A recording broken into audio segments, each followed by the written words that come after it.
we can go right ahead and begin our first segment as we talk about Jrue Holiday and his really fat contract extension. And I say really fat because it's a lot of money that the Celtics plan on giving him. So he has agreed to a 4-year, $135 million contract extension. Now, he joins a very prestige list of LeBron, Steph, and Al Horford of players who have received that amount of guaranteed money at the age that he's at. So Jrue Holiday is one of the much older veterans of the league right now. He's 33 years old, so not really that old, but I guess old in NBA standards, if that makes sense. Like usually around the age of 33, that's when you experience a little, but depending on the player you are and the role that you bring, it's like once you get around that age, it's like your role on the team tends to diminish unless you're really, really good, like LeBron, Steph, Kevin Durant, and all of those other players. But he's one of the older players in the league at the moment. So with that in mind, this contract extension, I was very, very surprised with how much money that the Celtics were willing to give him, especially with the numbers that he's producing throughout the season. Now, I understand that it's not always just about the numbers, but having someone that's averaging 12 points per game, 5 rebounds per game, and 5 assists per game while shooting, let's see, how does he shoot? Let me just see. Okay, 48% from field and 43% from three. I don't see how that's $135 million. I don't see how it's worth that much for a player of his caliber, because Patrick Beverley, the player he's on the Milwaukee Bucks, the player that essentially was replaced to be the next Jrue Holiday in that sense, because Jrue is a two-way player, which is honestly probably why he got such a ridiculous contract extension. It was due to the fact that he can still play defense rather well, while at the same time still be enough to contribute on the offensive side of the ball for the team.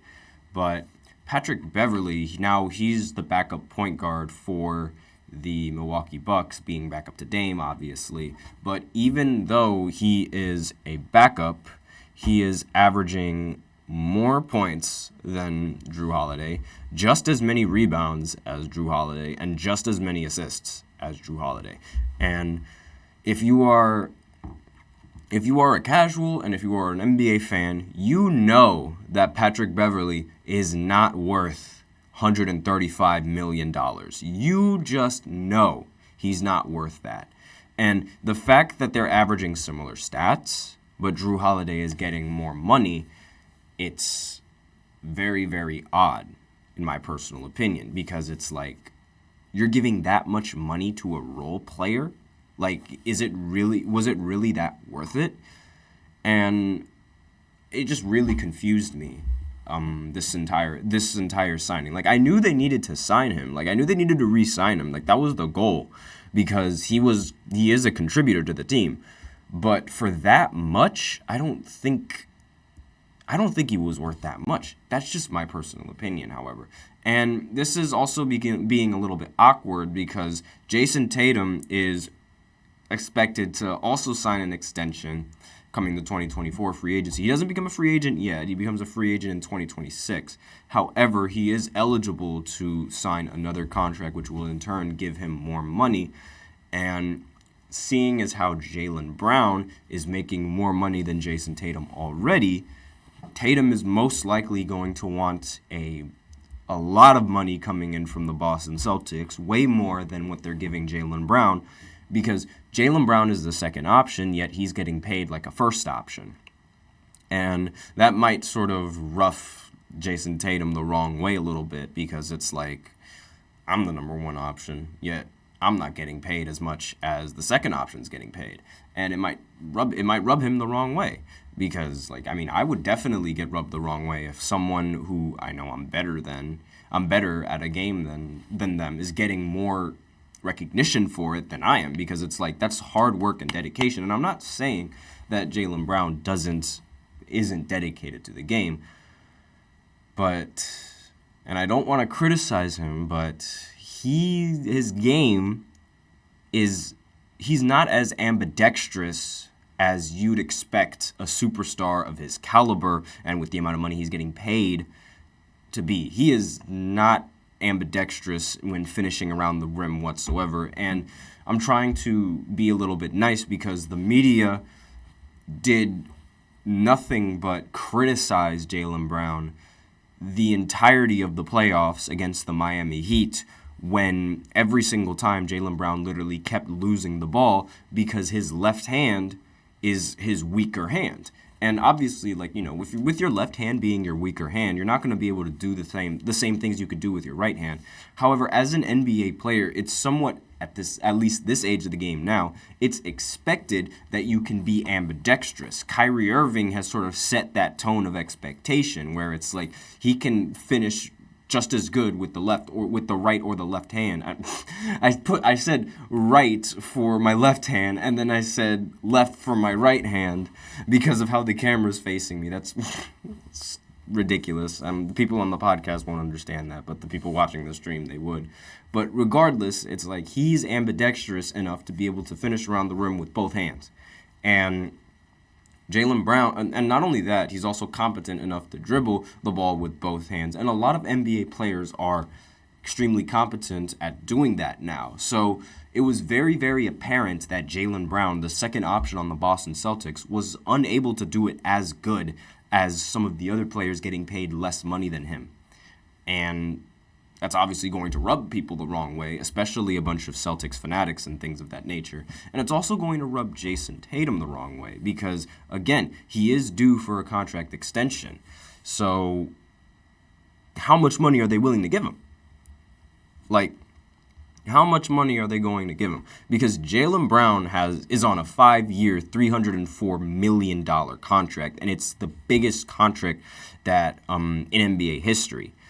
And you would never think that someone like Jaylen Brown would have that ridiculous contract. So in the next season, Tatum is going to enter the third year of his 5-year, $163 million contract during the 2024 free agency. So he will also be eligible for a $300 million deal like Jaylen Brown. And obviously, like, you're going to want to take that deal being Jason Tatum. And like, because you are the number one option on that Boston Celtics team, you need that money. It makes sense. However, I know there's going to be a lot of backlash coming from the rest of the media for Jason Tatum being the most paid player in the NBA, because when you look at him from an individual standpoint, there's not really much that he's done in the league. Like, I don't want to be disrespectful to him whatsoever because I think his playoff runs are nothing short of amazing. But when you're looking at accolades and things that, like, a lot of sports fans in the media, like, value, accolades such as the MVP, accolades like Defensive Player of the Year, All-Star selections, All-NBA first teams, second teams, All-Defensive teams, all of that stuff. Jason Tatum hasn't won hardware, like, he hasn't won an award that you can touch, I guess you could say. So it's like he hasn't won an All-Star Game MVP. He hasn't won a regular season MVP. And he's always been surrounded by good teams, and he just can't get it done when it matters most. So there's going to be a lot of disrespect coming in from this contract extension if he does end up signing $300 million. And obviously, like, being part of the Boston Celtics, that definitely helps that, like, they can generate that revenue to be able to pay him. But there are other players in the league that I feel should be getting that kind of money. And, like, Jason Tatum, he should not be the most paid player in the league. Jaylen Brown should also not be the most paid player in the league. If anyone is going to be paid the most money, it's going to be between Luka Doncic, Victor Wembanyama. Those two, like, are just right off the top of my head. Those two deserve every single ounce, every single penny you have just to keep them on the team. That's how much money they deserve.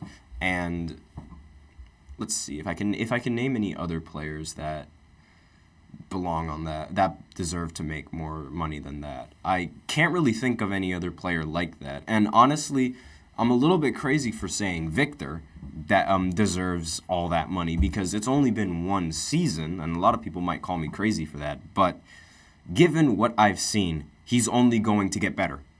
Like, he is only going to get better as a player and as a basketball star. So I think he is already worth that money. Not just because of his offense, but because of his ridiculous defense as well.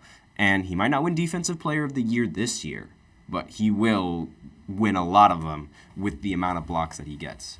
And it's honestly like, it's ridiculous how great he is on the defensive side of the ball. And he's not even the number one option to win Defensive Player of the Year. Like, I don't think he's going to win Defensive Player of the Year just because of like how the Defensive Player of the Year award is handled. But if it were up to me, I would pick Victor. And let's see. Let's go ahead even though I know that's not going to happen. So I'm just going into the quote because there is some problems with Jason Tatum and this contract. So, like, obviously, like, Jaylen Brown has helped the Celtics when scoring phenomenon. Like, when Jason Tatum has been surrounded by too much defensive pressure, makes his life easier. But when asked about Tatum's own upcoming extension, he was very hesitant. And in his own words, he said, "Nah, I don't think about nothing of that. It's one day at a time." So that's something that I feel like a lot of Boston fans should worry about because unlike Klay Thompson, he didn't say, "Yes, I plan on signing an extension or I plan on re-signing." He is uncertain about his future, meaning that he could still like be flimsy about like his contract and could decide to want out of Boston and search for another team that's willing to pay him that much money. And that's going to be very difficult for him just because I don't really think many teams other than the Boston Celtics are going to be able to pay him that money. And I don't think many teams are going to want to pay him that money because, again, he hasn't done much individually, and in the postseason, he's fallen short a lot of times while having a great team to win. So it's like if this player as the number one option isn't winning championships and he's asking for this much money, why are we going to pay him this much money if he's just not going to win? So if he wins the championship this season and finally gets over that hump, then he is definitely going to get that contract extension. But if he doesn't, not entirely sure.